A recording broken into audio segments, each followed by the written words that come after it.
একজন আপনার হসপিটালে নিয়োগ দেওয়ার আগে আপনি তো মঠবাড়িয়ে যাই আপনি যারা আছে মানে কর্মকর্তা তাদের কাছ থেকে আগে কাগজপত্র নিয়ে যাচাই বাছাই করে আসবেন। তার আগে তো আপনি আপনার হাসপাতাল কাউকে রাখতে পারেন না। ওনার হাসপাতালে কোনো অ্যানেস্থেসিয়ার ডাক্তার নেই।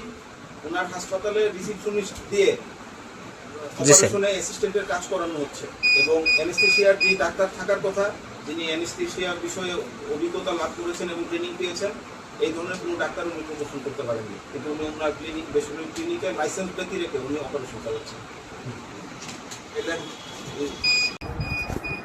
আচ্ছা, আপনি বলেন তো কোষের শক্তি ঘর, কোষের পাওয়ার হাউস কাকে বলা হয়?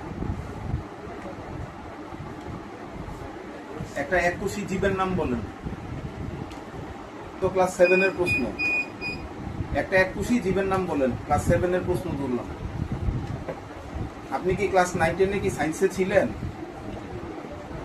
বায়োলজি বিষয় কি ছিল? আচ্ছা বলেন তো, কোষ প্রাচীর এই প্রাণী কোষে থাকে না উদ্ভিদ কোষে থাকে বলেন তো? আপনি বলতে পারছেন না? আচ্ছা, প্রস্রাবের মাধ্যমে কি ধরনের বর্জ্য পদার্থ প্রস্রাব দিয়ে বের হয় শরীরে?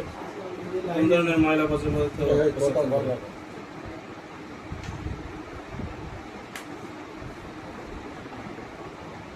আচ্ছা, ব্রেনের একক কি?